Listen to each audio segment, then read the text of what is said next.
चमकीला फूल और दो दोस्त। एक समय की बात है, एक हरे भरे चमकीले जंगल के पास एक छोटा सा गांव था। इस जंगल का नाम था रंगों का जंगल, क्योंकि यहाँ हर पत्ता, हर फूल, हर डाली इतनी रंगीन थी जैसे किसी कलाकार ने अपनी सारी रंगीनियां बिखेर दी हों। इस जंगल के ठीक बीचों बीच एक बहुत ही खास चमकीला फूल था। यह फूल कोई साधारण फूल नहीं था। इसमें एक जादुई रोशनी थी जो पूरे जंगल को रोशन रखती थी और जंगल के सभी पेड़ पौधों और जानवरों को खुश और स्वस्थ रखती थी। यह फूल जंगल का दिल था। गांव में राजू और पिंकी नाम के दो प्यारे भाई बहन रहते थे। राजू 8 साल का था, बड़ा जिज्ञासु और थोड़ा शरारती भी। पिंकी 6 साल की थी, बहुत बहादुर और चतुर। वे दोनों रंगों के जंगल से बहुत प्यार करते थे और हर शाम सूरज ढलने से पहले वे जंगल के किनारे घूमने जाते थे, चमकीले फूल की रोशनी को दूर से देखते थे और खुशी खुशी घर लौट आते थे। उनकी जिंदगी बड़ी खुशनुमा थी, फूलों की खुशबू और पंछियों के गीतों से भरी हुई थी। वे अक्सर एक दूसरे से कहते, कितना सुंदर है हमारा जंगल। वे जानते थे कि इस सुंदरता का राज चमकीले फूल में छिपा है। एक सुबह राजू और पिंकी जागे तो उन्हें कुछ अजीब लगा।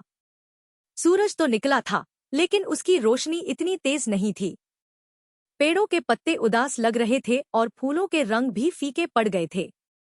आसमान का नीला रंग भी कुछ धुंधला सा था। राजू भैया देखो, पिंकी ने कहा, हमारा जंगल कितना अजीब लग रहा है। राजू ने ध्यान से देखा। तुम ठीक कह रही हो पिंकी। उन्होंने खिड़की से बाहर देखा, जहां से उन्हें चमकीला फूल की रोशनी दिखती थी। लेकिन आज वहां कोई रोशनी नहीं थी। चमकीला फूल, जो हमेशा जगमगाता रहता था, आज पूरी तरह से बुझा हुआ था। राजू और पिंकी डर गए। जंगल बिना चमकीले फूल के कैसा दिखेगा, इसकी उन्होंने कभी कल्पना भी नहीं की थी। वे तुरंत अपने जूते पहनकर जंगल की ओर दौड़ पड़े। जैसे जैसे वे जंगल के अंदर गए, उदासी और भी बढ़ती गई। पेड़ों की डालियां झुकी हुई थी, पंछियों का गीत सुनाई नहीं दे रहा था और हवा में फूलों की मीठी खुशबू भी नहीं थी। हर तरफ एक अजीब सी खामोशी थी। राजू ने पिंकी का हाथ पकड़ा। हमें चमकीले फूल को देखना होगा। जरूर कुछ गड़बड़ हुई है। पिंकी ने सिर हिलाया। हाँ भैया, हमें मदद करनी होगी। वे दोनों जंगल के गहरे हिस्से की ओर चले, जहां चमकीला फूल रहता था। जैसे ही वे चमकीले फूल के पास पहुंचे, उन्होंने देखा कि जंगल के सभी जानवर वहां इकट्ठा थे। एक बड़ी बूढ़ी उल्लू, एक तेज खरगोश और छोटे छोटे गिलहरियां, सभी उदास थे। चमकीला फूल सचमुच बुझा हुआ था, उसकी पंखुड़ियां मुरझाई हुई थी। क्या हुआ? राजू ने एक गिलहरी से पूछा। गिलहरी का नाम चंचल था। वह बहुत ज्ञानी और तेज गिलहरी थी।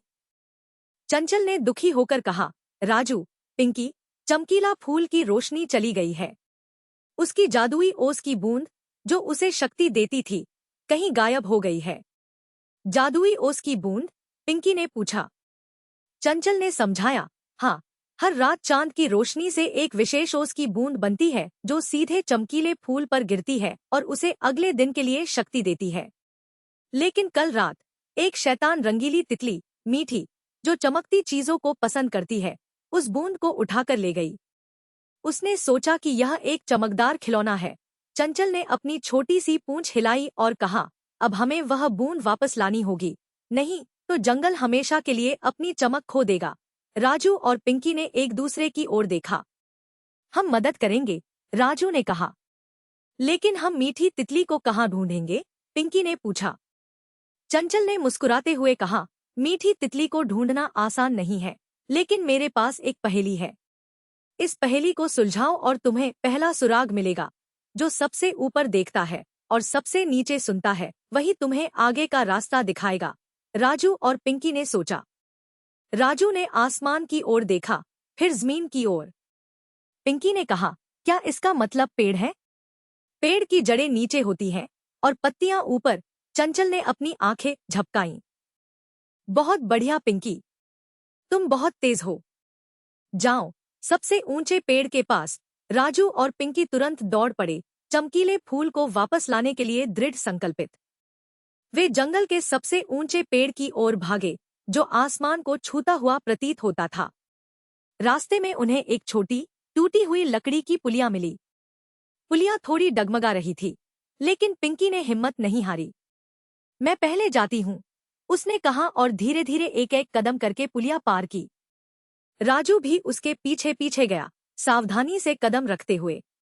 जब वे पुलिया पार कर गए तो पिंकी ने देखा, भैया देखो, इस पेड़ के तने में एक छोटी सी दरार है। राजू ने दरार के अंदर देखा। वहां एक छोटा सा चमकता हुआ पत्ता रखा था। यह पत्ता साधारण नहीं था, उस पर एक नक्शा बना हुआ था। वह नक्शा उन्हें जंगल के गहरे हिस्से में एक बूढ़े ज्ञानी पेड़ की ओर ले गया। यह पेड़ बहुत विशाल और प्राचीन था, उसकी छाल पर वर्षों के ज्ञान की लकीरें थीं। जैसे ही वे उसके पास पहुंचे, पेड़ ने धीरे से आवाज दी, अरे छोटे साहसी बच्चों, मैं तुम्हें जानता हूं। तुम चमकीले फूल को बचाने आए हो, है ना? राजू और पिंकी हैरान रह गए। हाँ, हम ही हैं, राजू ने कहा। बूढ़े पेड़ ने कहा, मीठी तितली को ढूंढना आसान नहीं।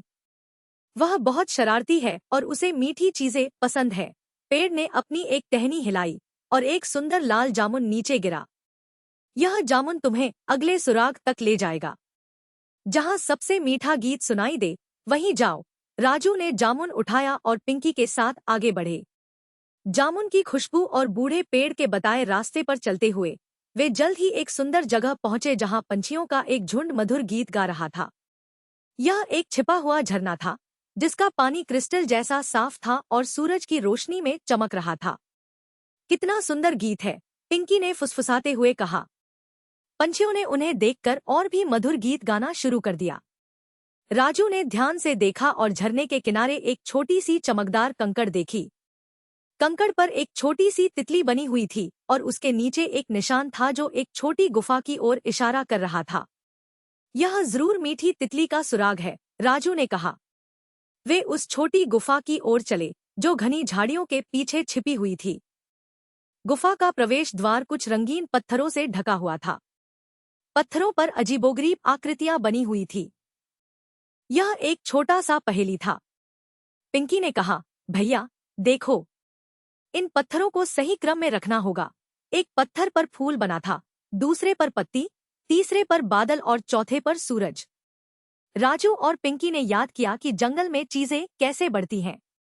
पिंकी ने पहले पत्ती रखी, फिर फूल, फिर राजू ने बादल और सूरज को सही जगह पर रखा। जैसे ही उन्होंने पत्थरों को सही क्रम में रखा, गुफा का प्रवेश द्वार खुल गया। गुफा के अंदर एक छोटी सी जगह थी। अंदर मीठी तितली थी, अपनी पंखों को फड़फड़ाती हुई। वह जादुई ओस की बूंद से खेल रही थी, उसे अपने छोटे छोटे पैरों से लुढ़का रही थी। बूंद किसी छोटे मोती की तरह चमक रही थी। मीठी तितली को पता ही नहीं था कि वह कितनी महत्वपूर्ण चीज के साथ खेल रही है। राजू ने धीरे से कहा, मीठी तितली, क्या तुम हमें वह चमकीली चीज दे सकती हो?